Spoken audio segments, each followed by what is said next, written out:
Portanto, pessoal, boa noite a todos e obrigado por estarem aqui.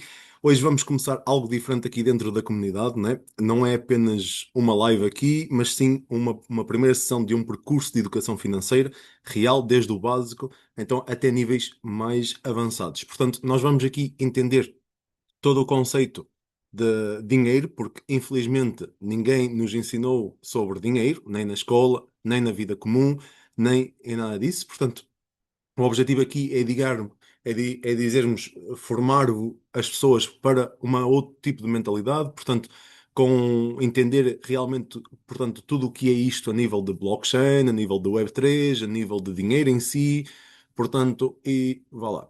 E também a nível de mercado financeiro. Portanto, nós aqui vou compartilhar algo de nível muito básico, portanto, dos básicos, ok? Para realmente pessoas que estão a iniciar então aqui tudo no mundo cripto e tudo mais, ok? E portanto, estas chamadas têm, digamos, uma duração de 45 minutos e portanto, aqui várias situações. Portanto, esta live existe porquê? Esta live existe porque existe um problema comum que a praticamente toda a gente, portanto, ninguém nos ensinou como é que funciona realmente o dinheiro, conforme eu estava a dizer. E, portanto, ninguém também só nos ensinaram a trabalhar, ensinaram-nos a pagar contas, mas não nos ensinaram a investir, né? Portanto, aqui, digamos que é o paradoxo que vivemos o dia a dia. Portanto, aqui vou abordar vários objetivos, ok?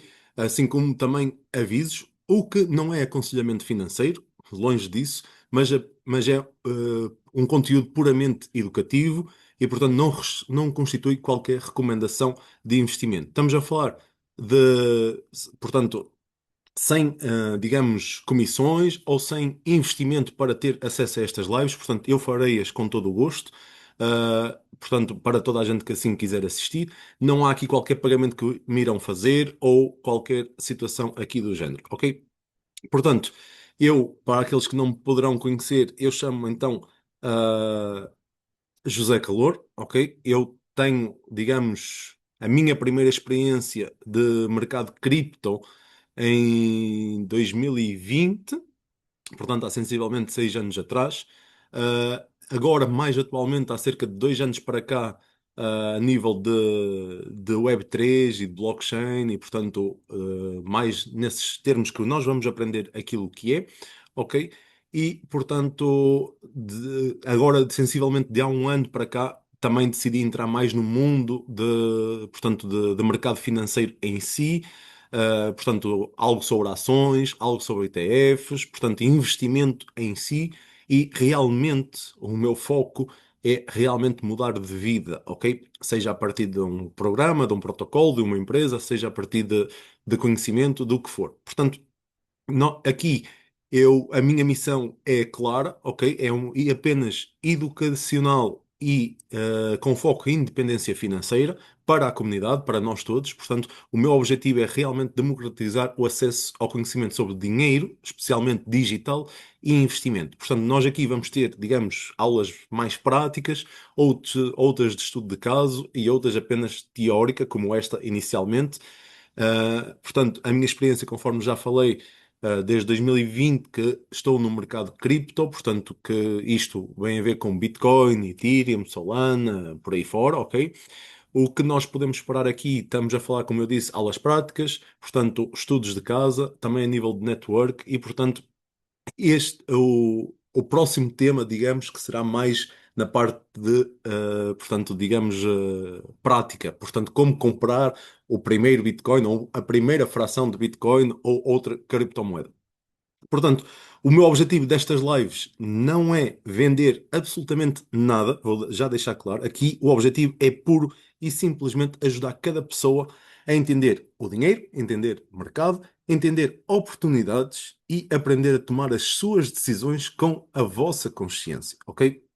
Portanto, o problema que se estende à maioria das pessoas é a falta de conhecimento, a falta de educação financeira, dependem apenas do salário para viver e uma era de consumismo, ou seja, as pessoas interessam-se mais por ter, por parecer que têm e por, digamos, aspectos comuns do dia a dia, do que realmente ser algo diferente dos demais. Portanto, tem aqui algumas estatísticas importantes para derivar deste assunto todo, é que 90% das pessoas nunca começam a dar o primeiro passo. 90%, vocês conseguem imaginar 90% da população mundial nunca dar o primeiro passo para algo, ok?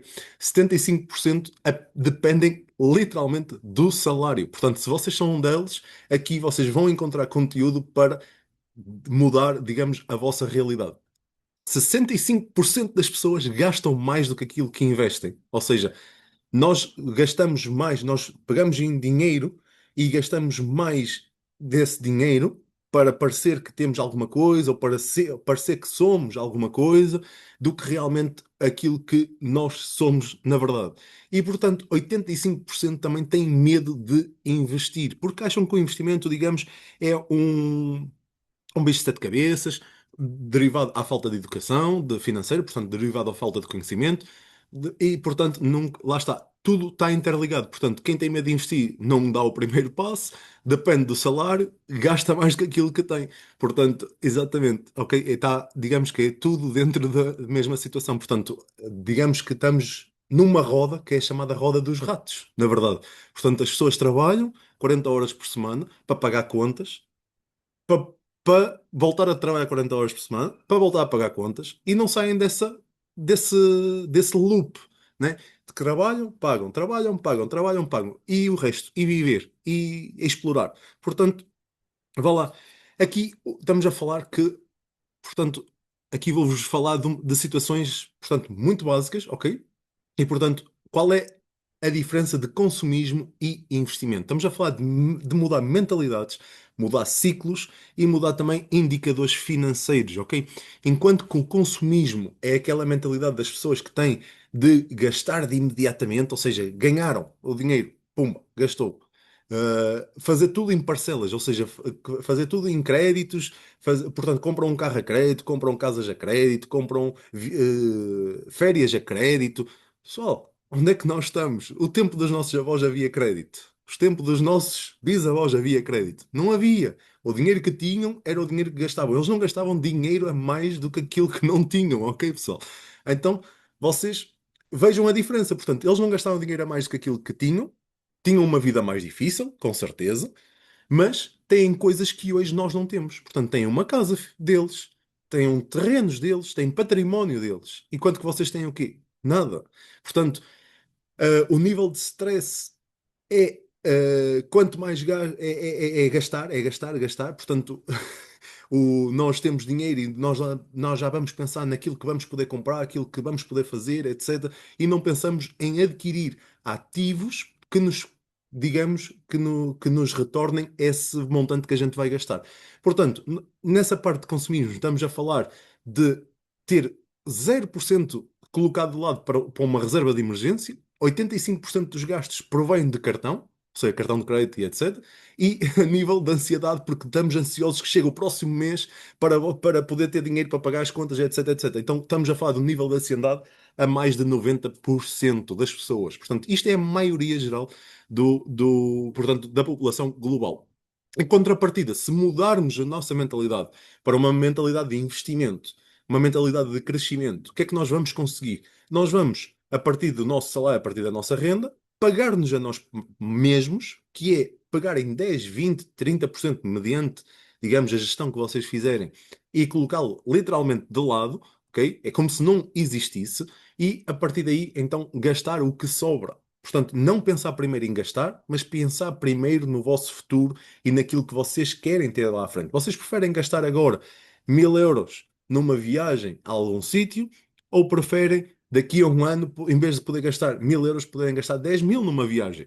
E esses 1000 euros que gastam numa viagem agora é uma viagem banal, é uma viagem que vocês estão cansados de repetir, ou daqui a um ano terem uma viagem de sonhos como nunca tiveram, com tudo o que têm direito e tudo mais. Portanto, aqui estamos a falar a nível geral e de tudo.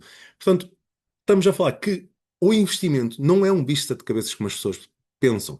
Há sempre uma forma de começar, há várias situações por onde a gente pode começar e investir, e sendo que podemos usar juro composto através de nós, estamos a dar-nos liberdade e uma paz e uma segurança financeira para o nosso futuro.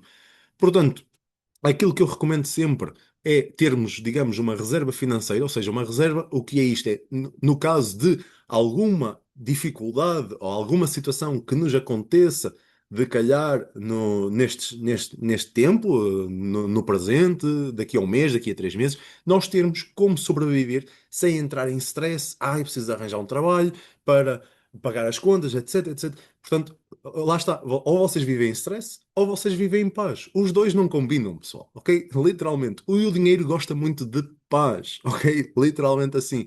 Portanto, o que eu recomendo é sempre vocês terem uma reserva de emergência, 4, 5, 6 meses ou mais, no mínimo.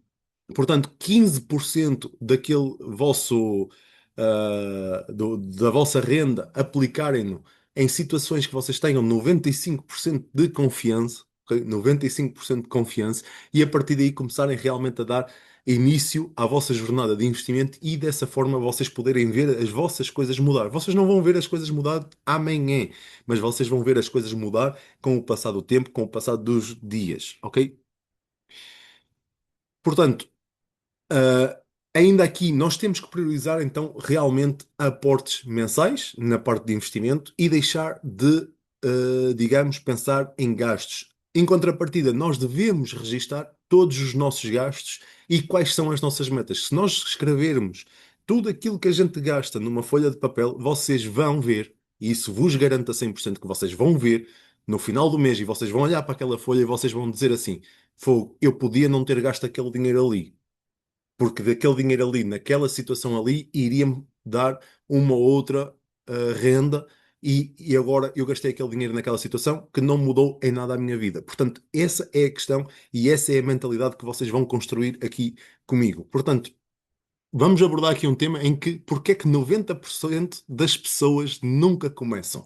Estamos a falar que existe várias situações, estamos a falar que existe uma barreira psicológica e as pessoas não conseguem superá-las, porque por diferentes razões. Estão num meio ambiente que, investir é arriscado, investir não é para mim, eu não tenho dinheiro para investir e não sei o quê. Então vocês, desculpem-me vos dizer, enquanto não mudarem esse vosso ambiente, vocês realmente nunca vão sair e nunca vão dar o primeiro passo no vosso investimento. Conforme eu falei há pouco, o investimento, dinheiro, gosta de paz, não gosta de barulho, pessoal, ok? Literalmente assim. Portanto, vocês têm que priorizar o vosso ambiente, onde é que vocês estão englobados, acompanharem as pessoas que vocês querem e que vocês veem como um nível a chegar, e a partir daí vocês verem as diferenças. O que é que essas pessoas fazem de diferente para a população em geral?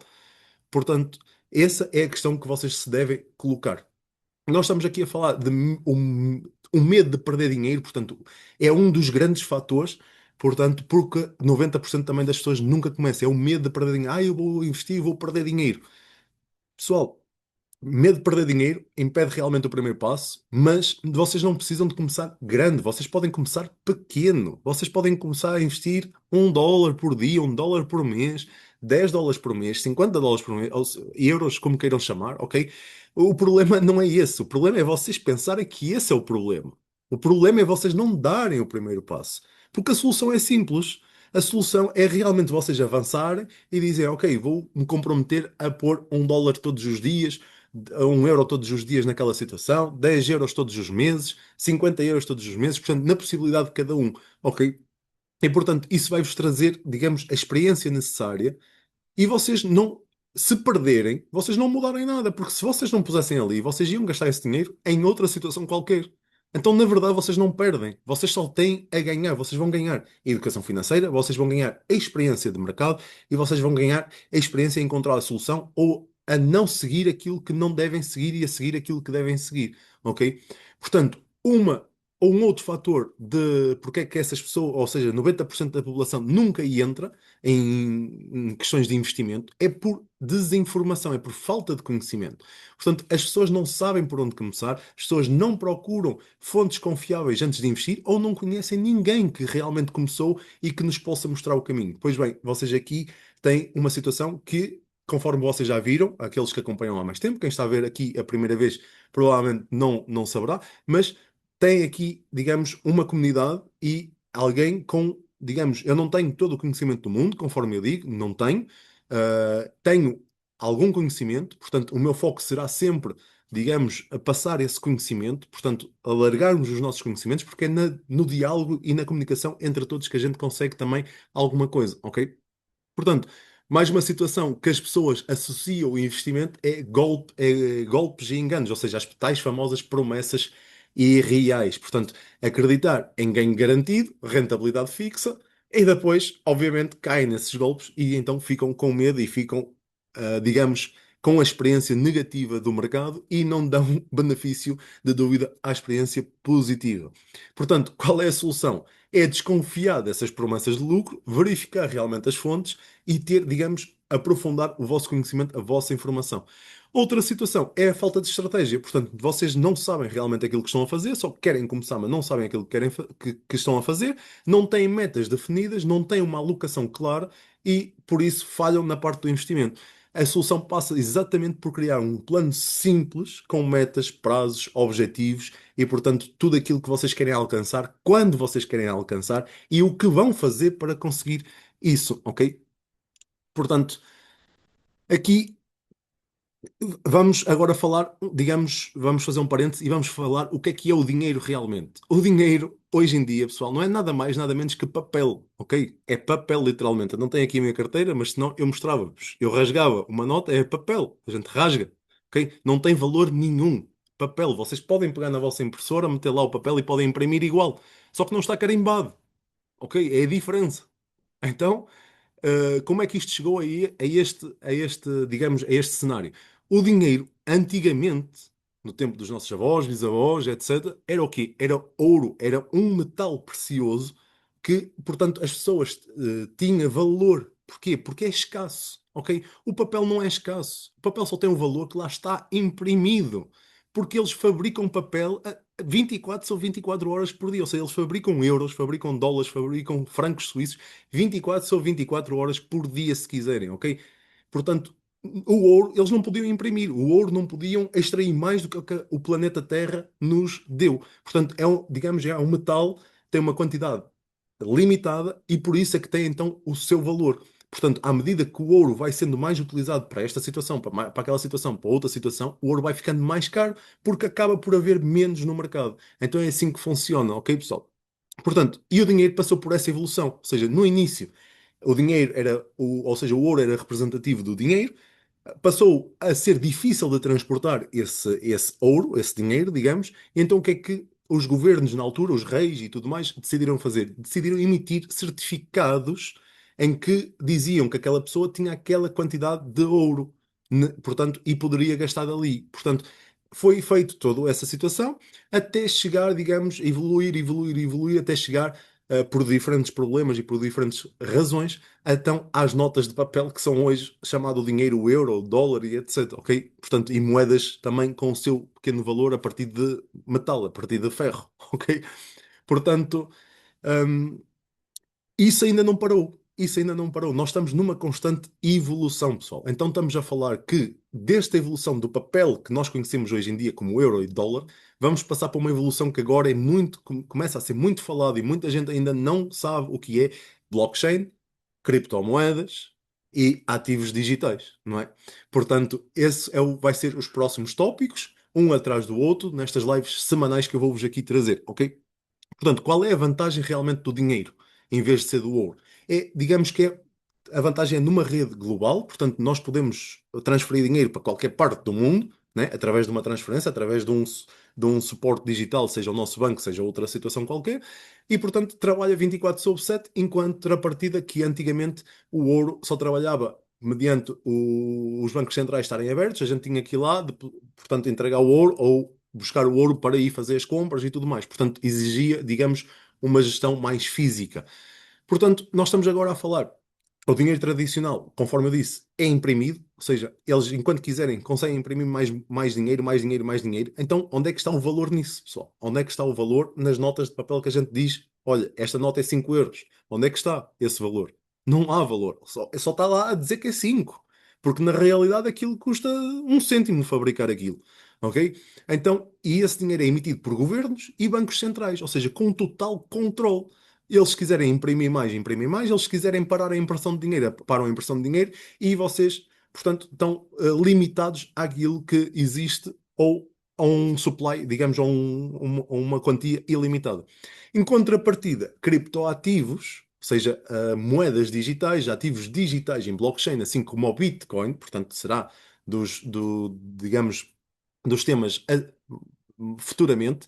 Estamos a falar que são ativos digitais numa blockchain, não ninguém tem controle sobre eles, porque a blockchain é um sistema que nós vamos abordar mais à tempo, mais à frente também, de que é um sistema em código, digamos. Aquilo é como se fosse um ficheiro Excel em que todas as transações estão lá registadas e não há ninguém que consiga mudar, porque é um ficheiro, digamos que só de leitura, ok? Não é um ficheiro que possa ser editado, ok? Portanto, ninguém tem controle sobre isso. Muitas das criptomoedas têm digamos, um total limitado e por isso é que tem então o crescimento não é fixo e não é, digamos, mantido ao mesmo valor sempre. Ou seja, vai sempre aumentando ou vai sempre baixando porque depende da lei da oferta e demanda de procura, ok? Portanto, depois temos também tokens, ok? Tokens é tipo, digamos que são umas representações digitais de valor em algumas redes específicas e temos então a blockchain, conforme eu falei, que é um registro tecnológico imutável, ok? Não há forma de enganar, não há forma de alterar, não há forma de quebrar, não há forma de hackear esse sistema. Enquanto que, por exemplo, nos nossos bancos, estamos a falar de que podem sofrer um ataque de assalto, podem sofrer um ataque digital e perdermos todos os ativos que nós temos na conta, não é? Portanto, aí estão grandes diferenças. Portanto, estamos a falar, conforme eu disse, o dinheiro tradicional, emitido por governos, bancos centrais, controle centralizado, autoridades monetárias, etc., em comparação com o dinheiro digital, que o emissor, neste caso, a nível de blockchain e Web3, é um protocolo, é uma rede, ok? E essas regras são definidas por código e não por alguém, não por autoridade.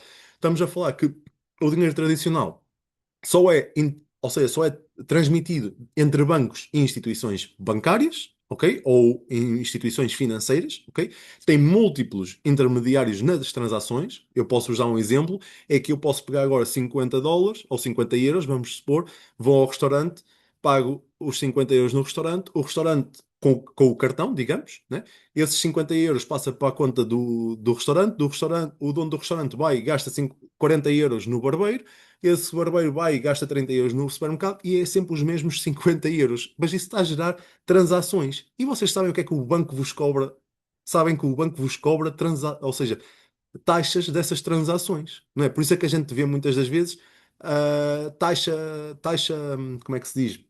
Agora está-me a falhar a palavra, mas há uma taxa bancária cobrada a cada transação. Então, digamos que esses 50 euros que eu paguei o restaurante em cartão bancário e esse chegou no restaurante já não foi 50, já foi se calhar 48. E esses, então o dono do restaurante vai gastar dinheiro no barbeiro. Já não chega lá a 48, já só chega a 46 e portanto vai diminuindo. Ou seja, quem é que fica com esse dinheiro? Quem é que fica com essas taxas que vai reduzindo a cada vez no nosso dinheiro corrente, mas quem é que fica com ele? É os bancos. Então, parem lá. Eles imprimem dinheiro, eles cobram-nos por usar o dinheiro e nós continuamos a ser os bonitos da turma, digamos, a usar o sistema que eles puseram em vigor.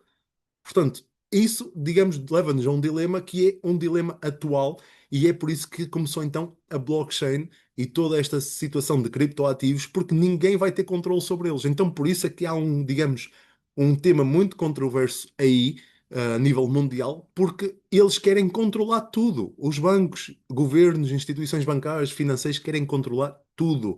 Porquê? Porque se não controlam, as pessoas começam a sair do esquema, começam a sair, a desviar-se do padrão, do comum. Portanto, nós estamos a dar, literalmente, estamos a dar de comer a esses sistemas e a essas instituições financeiras. E se nós sairmos da curva, como eu costumo dizer, se nós sairmos da curva e optarmos por uma outra solução, o que é que vai acontecer? Esse sistema vai morrer. Simples assim. Portanto, estamos a falar de horários, é limitado. Portanto, essas transações são limitadas a horários de funcionamento, muitas das vezes. Portanto, a gente faz uma transferência para algum lado e às vezes só chega no dia seguinte, por exemplo, ou 2 dias depois, mediante se for, digamos, para o mesmo país ou para fora do país.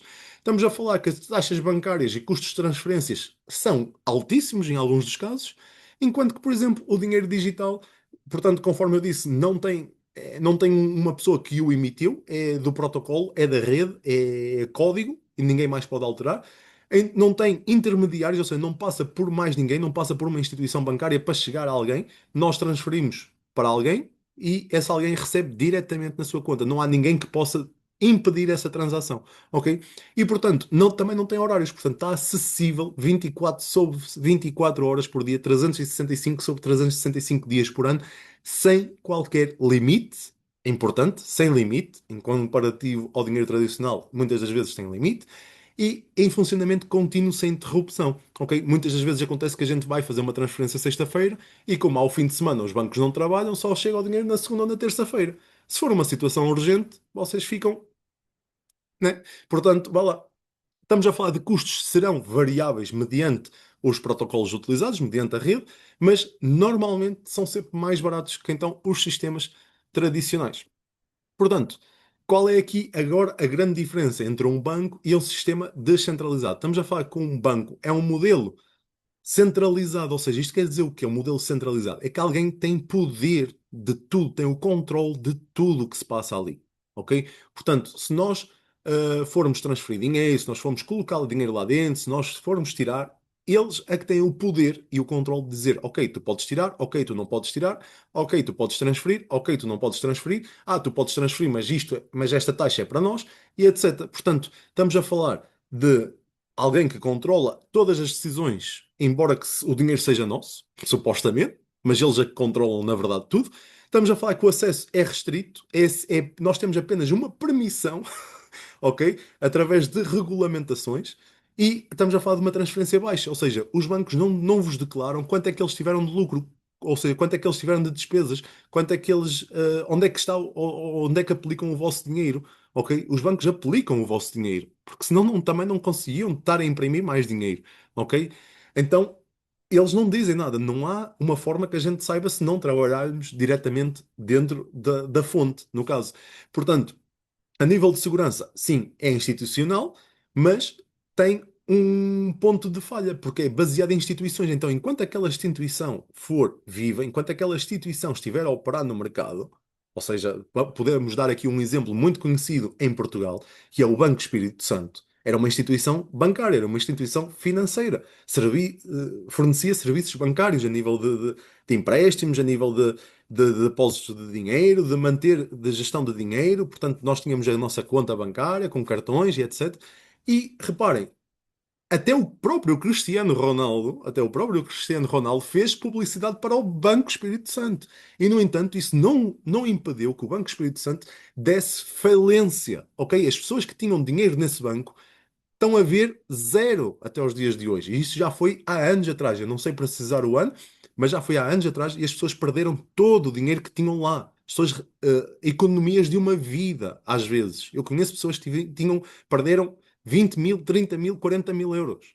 Porque tinham lá isso no banco guardado. Supostamente era seguro. Pessoal, não há nada seguro. Eu estou aqui agora, no próximo segundo, eu posso já nem falar mais. Ok? Literalmente assim, não há nada seguro. Nós não temos nada seguro no mundo inteiro, ok?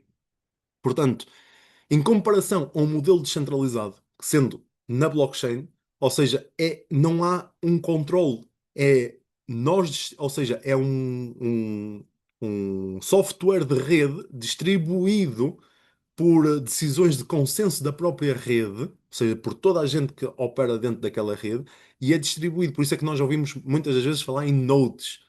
Nodes é um software que nós temos ligado, conectado à internet, conectado à luz, e eles automaticamente validam todas as transações porque não fazem outra coisa senão validar as transações, ok?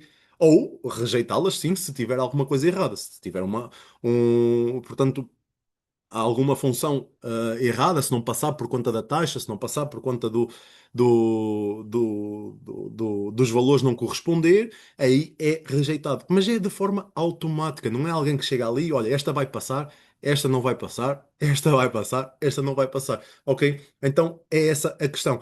Portanto, o acesso é aberto a toda a gente, ok? Não é qualquer pessoa pode criar uma carteira dentro da blockchain e participar dessas transações e fazer o que bem lhe apetecer. A transparência é alta porque nós conseguimos verificar todas essas transações, de onde é que saiu, para onde é que foi, para onde é que não foi, ok? Agora não temos acesso, digamos, a mais nada.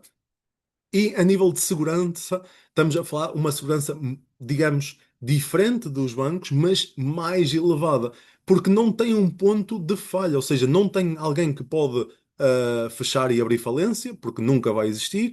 Ah, a única forma de não ter segurança é a internet do mundo inteiro acabar e a gente não ter mais acesso a isso. É a única forma, pessoal, ok? Portanto, nós estamos a falar que nós estamos a viver uma era onde nós vamos transitar do uso de bancos centrais, em que têm o controle total, para um uso através do modelo descentralizado que é dentro da própria rede. Ou seja, nós temos os ativos dentro de uma rede, digamos que, por exemplo, o Montepio é uma rede, o Santander Tota é outra rede e a Caixa Geral de Depósitos é outra rede. Isto são instituições financeiras, digamos. E então, do outro lado, temos, por exemplo, a rede Bitcoin, temos a rede Solana, temos a rede Ethereum, que nós vamos abordar estes temas mais à frente, mas de forma a ter, digamos, quase como um curso. Repito, não há venda de nada, mas quase como um curso num percurso de investimento financeiro e entender todo o negócio, é preciso dar-vos as bases, ok? Portanto, agora, os modelos podem coexistir entre si, ou seja, podem se interligar entre si. E muitas das vezes o fazem, ok? Agora, para nós escolhermos aquele modelo que mais se adequa a nós, depende do nosso próprio objetivo, e estamos a falar que a velocidade entre um modelo e o outro é variável. O custo é completamente diferente, ok? Portanto, nós estamos a falar de situações bem diferentes. Agora sim, vamos entrar aqui no paradigma de toda a gente. Blockchain. O que é uma blockchain, pessoal? Blockchain, digamos que é uma linha de códigos, de blocos, ou seja, é como se vocês imaginarem uma casa, ok? Um muro de uma casa, mais especificamente. Cada muro dessa casa tem blocos, tem tijolos, certo? Portanto, uma blockchain é composta, digamos que para fazer uma comparação, digamos, que vocês consigam entender, é como se fosse um muro e então vários blocos, ok? Esses blocos estão numerados e apenas conectados por um fio, digamos, de eletricidade, ok? E ninguém tem o poder de quebrar aquilo, ok? Porque digamos que não é fisicamente, mas aquilo não é uma situação estática, ou seja, os blocos trabalham por si sozinhos, eles foram, digamos, produzidos, colocados naquele elo de ligação e a partir dali não há mais nada que faça, ok? Portanto, qual é a função desses blocos e qual é a função da blockchain? É o registro imutável das transações. Então, quando uma transação passa por aquele bloco ali, ela fica ali registada. Não há forma de fazer mais nada, ok? Não há forma de restituir a operação, não há forma de avançar mais rapidamente, não há forma de impedir a transação, nada. Enquanto que num sistema bancário, o banco pode fazer essas situações. Ok? A nível de segurança, é um consenso distribuído, não há um ponto de falha. Enquanto que, por exemplo, um banco, nós podemos chegar a um banco e assaltar um banco na blockchain. Nós não podemos chegar à blockchain porque ela existe digitalmente. Não há forma de hackear porque está, então, digamos, um sistema construído que desde o início não permitiu isso acontecer, por conta dos blocos que estão distribuídos, entre aspas, entre si, mas de uma certa forma também interligados, ok?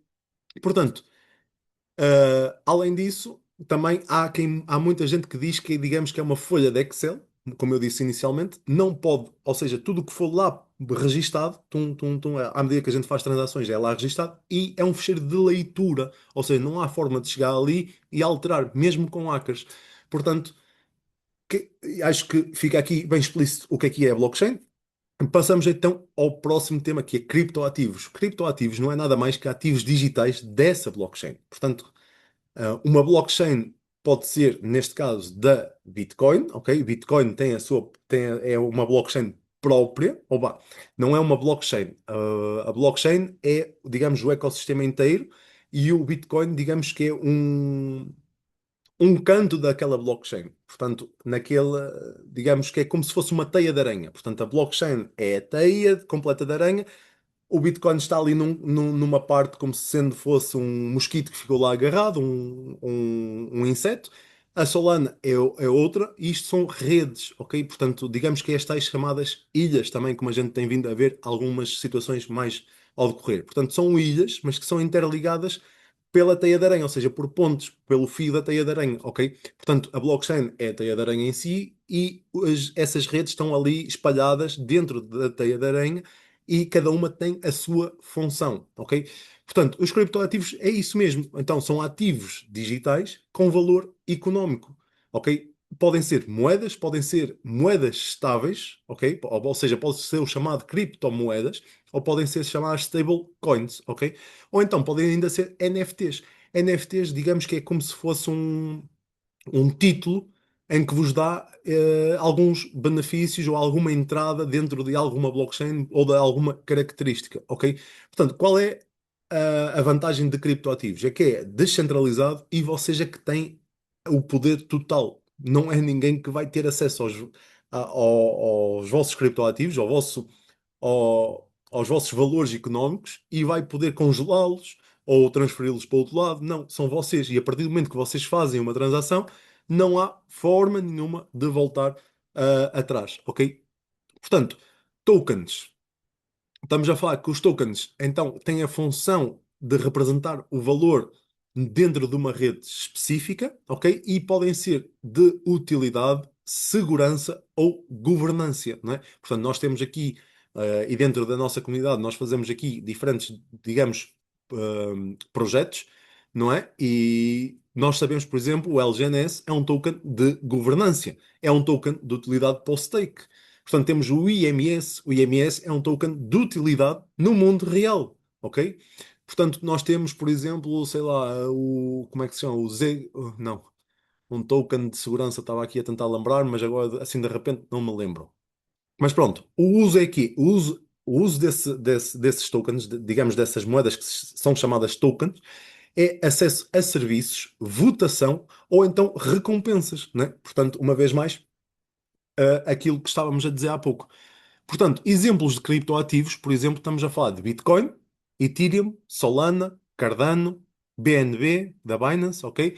Exemplos de tokens, estamos a falar o USDT, Unai, olha, tem o Unai da Uniswap, ok? Portanto, é um token da exchange descentralizada, portanto, vou entrar aqui mais num tema que depois será para vocês mais no futuro. E tem o link também, um token de utilidade, ok? Ou seja, pronto, é um link que tem utilidade real. E tem o Wave, por exemplo, é um token também de finanças descentralizadas. Isto é mais um tema que nós vamos indo por partes, digamos assim. Portanto, as blockchains populares, portanto, as redes populares são a Ethereum, a Binance, a Polygon e a Avalanche, ok? Eu antes de avançar aqui, vou ver aqui o chat. Vamos lá. Ui. Boa noite, José. Na minha opinião, nas escolas não falam de dinheiro porque não convém ao sistema que as pessoas saibam tenham literacia financeira para que continuem presos na Matrix. Quem já leu Pai Rico, Pai Pobre entenderá. Exatamente. Ah, boa noite a todos, uma vez mais, e aos novos que se juntaram entretanto. Portanto, estamos a falar que aqui o ecossistema cripto, né? Portanto, é onde nós podemos comprar, guardar e usar os nossos criptoativos, os nossos ativos digitais na prática. Ok, como é que a gente pode fazer isso? Através de exchanges. Exchanges podem ser elas centralizadas ou descentralizadas, e então é o sítio que nos permite nós comprarmos e vendermos essas criptomoedas. Ok? Depois nós temos as carteiras, as famosas wallets, que toda a gente fala, que podem ser wallets que sejam de custódia ou de não custódia. O que é que isto quer dizer? Nós já vamos ver também mais à frente. Depois temos Web3 e DeFi, portanto, são aplicações descentralizadas. Ok, temos segurança, no caso do ecossistema de criptoativos, em que estamos a falar de boas práticas para iniciantes. Portanto, o que é que nós vamos ver? Vamos ver exchange, fazer comparação entre entre exchanges centralizadas e exchanges descentralizadas e vamos saber como escolher cada uma delas. Vamos ver as wallets, a diferença entre custódia e não custódia e também saber qual é que se aplica a nós. E, portanto, vamos ver também aí situações de Web3, DeFi, aplicações práticas e também na segurança e proteção dos ativos. Pessoal, o tempo finalizou, portanto, deixo-vos aqui até agora digamos, este conteúdo. Na próxima live vamos continuar daqui para a frente e vamos sempre, digamos, avançando, digamos, módulo por módulo e bloco por bloco, né? Dentro de uma blockchain intensa.